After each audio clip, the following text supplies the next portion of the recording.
وہ پھر نہیں لوٹی۔ جو ہی اپنی بچی کو ڈاکٹر کو دکھا کر کلینک سے باہر نکلی، سامنے ایک جانی پہچانی صورت نظر آئی۔ ذہن پر زور دیا کہ اس کو کہاں دیکھا تھا۔ ابھی سوچ رہی تھی کہ وہ مجھ کو دیکھ کر مسکرانے لگی اور بولی، ارے پہچانا نہیں؟ میں کنول ہوں، تمہاری کالج کی دوست۔ تبھی مجھ کو کالج کا وہ حسین زمانہ یاد آ گیا۔ ارے کنول، یہ تم ہو؟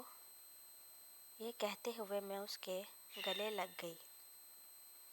پھر میں نے اس کے سفید یونیفارم پر گہری نظر ڈالتے ہوئے کہا، کنول، تم نے نرسنگ کر لی؟ ہاں، اس نے ٹھنڈی آہ بھری۔ مجھے کچھ تجسس ہوا، کیونکہ وہ ہنسمکھ اور شوخ لڑکی ہوا کرتی تھی۔ ہمارے گروپ میں وہی ایک واحد شادی شدہ لڑکی تھی، لہٰذا ذرا بولڈ واقع ہوئی تھی۔ اس کے شوہر نے شادی کے بعد بھی اسے پڑھائی جاری رکھنے کی اجازت دے دی تھی۔ اسی وجہ سے وہ اپنے شوہر کے قصیدے پڑھتے نہ تھکتی تھی۔ تبھی ہم اس کو شوہر مرید کہا کرتے تھے۔ وہ فخر سے جواب دیتی، ہاں بھئی، میں اپنے شوہر کی مریدنی تو ہوں۔ ایسے شوہر تو نصیب سے ہی ملتے ہیں۔ آج اس کو یوں اجڑا دیکھ کر دل دھک سے رہ گیا۔ مجھے یاد آیا، کنول نے اچانک کالج آنا چھوڑ دیا تھا۔ ان دنوں ہمارے سیکنڈ ایئر کے پیپرز ہو رہے تھے۔ ہم نے اس کے گھر جا کر اطلاع دینی چاہی۔ تب پتہ چلا کہ اس کے سسرال والے مکان بیچ کر جا چکے ہیں۔ ہمارے امتحان شروع ہو گئے، یہ مصروفیت ختم ہو گئی۔ تب میری شادی شروع ہو گئی اور پھر میں کنول کو بھول گئی۔ آج اس کو اچانک سامنے دیکھ کر اس کے بارے میں جاننے کی خواہش نے جنم لیا۔ تبھی ضد کر کے اسے اپنے گھر لے آئی۔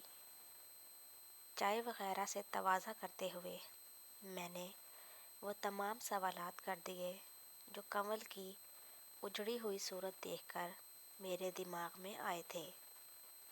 کچھ دیر تو وہ خاموش رہی، پھر بولی، یہ کہانی میرے دیور اور منہ بولے چچا سسر کی ہے، جن کے غلط خیال اور غلط سوچوں نے ایک کمسن اور معصوم لڑکی کو برباد کر دیا، اور ساتھ ہی ہمارے گھرانے کو بھی۔ تمہیں معلوم ہی ہے کہ میٹرک کے فوراً بعد میری شادی ہو گئی تھی۔ سسرال والوں کو بھی تم جانتی تھی۔ میری ساس ملازمت کرتی تھی اور سسر اکثر بیمار رہتے تھے، لہٰذا گھر کی ذمہ داری زیادہ تر ساس پر تھی۔ میرے شوہر کی ملازمت اچھی تھی، اس لیے گھر میں کسی قسم کی تنگی نہ تھی۔ میرا دیور ایک لاپرواہ اور غیر ذمہ دار قسم کا نوجوان تھا۔ اس کو پڑھائی سے رغبت نہ تھی۔ فیصل کو ہم سب سمجھاتے تھے کہ پڑھنے کی عمر ہے، کچھ پڑھ لکھ لو، مگر وہ سنتا ہی نہ تھا۔ ان دنوں ہمارے گھر میں ایک اور فرد بھی رہتا تھا، اور یہ میرے سسر کے منہ بولے بھائی تھے، جن کا نام حبیب تھا اور ہم انہیں چاچا کہا کرتے تھے۔ حبیب چاچا نے شادی نہ کی تھی۔ وہ عرصے سے میرے سسر کے گھر پر ہی مقیم تھے۔ ان کا ہمارے سوا کوئی اور نہیں تھا۔ انہوں نے ایک بار کسی معاملے میں میرے سسر کی بہت مدد کی تھی، اور اسی احسان کے بدلے میں سسر صاحب نے ان کو اپنے پاس رکھ لیا تھا۔ یہ عادت کے بھلے تھے، مگر ذرا رنگین مزاج واقعہ ہوئے تھے۔